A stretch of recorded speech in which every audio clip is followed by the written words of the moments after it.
Welcome to another in our series of more tough questions about addiction. My name is Joe Herzanek and I'll be your host. These videos will be available on Facebook, on our Changing Lives Facebook, and also on changinglivesfoundation.com. Today's tough question: how do I keep from getting addicted to my prescription medication? It's almost in the nightly news on a regular basis now that prescription medication, especially opiate pain medication, is being used and abused at an alarming rate. So why are these drugs so prevalent? Well, first of all, they're very effective for what we would call acute pain. Acute pain is a pretty normal pain that you would have after a root canal or an auto accident, maybe a knee replacement, a hip replacement, something like that, where the body is in tremendous pain. These pain medications are ideal for helping someone get through this acute phase and then move over to transitioning to over-the-counter medications like ibuprofen, Tylenol, and drugs like that. But the drugs that we're talking about now that are being abused are opiates like Vicodin, Percocet, Oxycontin, and what happens is that people will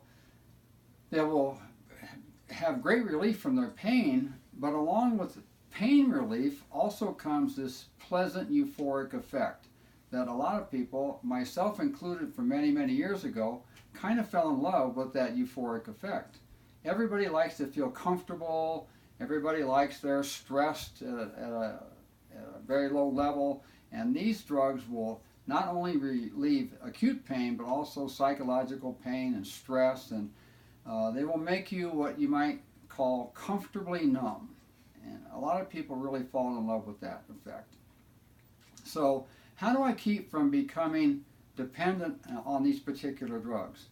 Especially in cases where I may need to take them for a little longer period of time. A root canal, for instance, I've had a few root canals over the years, and typically we're talking about a few days of uncomfortable pain.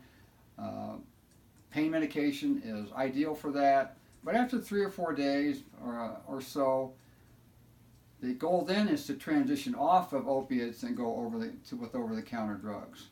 One of the things that we found over the last few years is that doctors have now realized this, and instead of writing a prescription for 30 pain pills, they might write a prescription for half that many. So the doctors are trying to help with this as well. But it's up to me, the individual, to know that these drugs can be addictive, and I need to use them as prescribed and then taper off or discard whatever's left over. These are drugs that young people will end up taking out of their parents' medicine cabinet, experimenting with those along with other things that they experiment with, and sometimes like sports in high school. A football player may break an ankle or break an arm and end up on some pain medication. And again, these opiates will relieve the pain, and they also, with this pleasant euphoric effect, and a lot of young people are finding that they like that euphoric effect, and they continue to take these long after they're necessary. So it's something that really needs to be closely monitored for myself, for the people close to me, family members, a spouse, just to be aware that they can become addicted to these medications. So why is it hard to get off of them? Well, there's a couple of things that apply to everyone. I don't care who you are. Biology and psychology. In other words, our bodies become accustomed, our central nervous system becomes accustomed to the opiates coming into our body. We feel comfortable with that, and even though the pain may be gone, the pain may have been gone for days or weeks, but my central nervous system still starts to like that euphoric effect that comes along with the pain medication.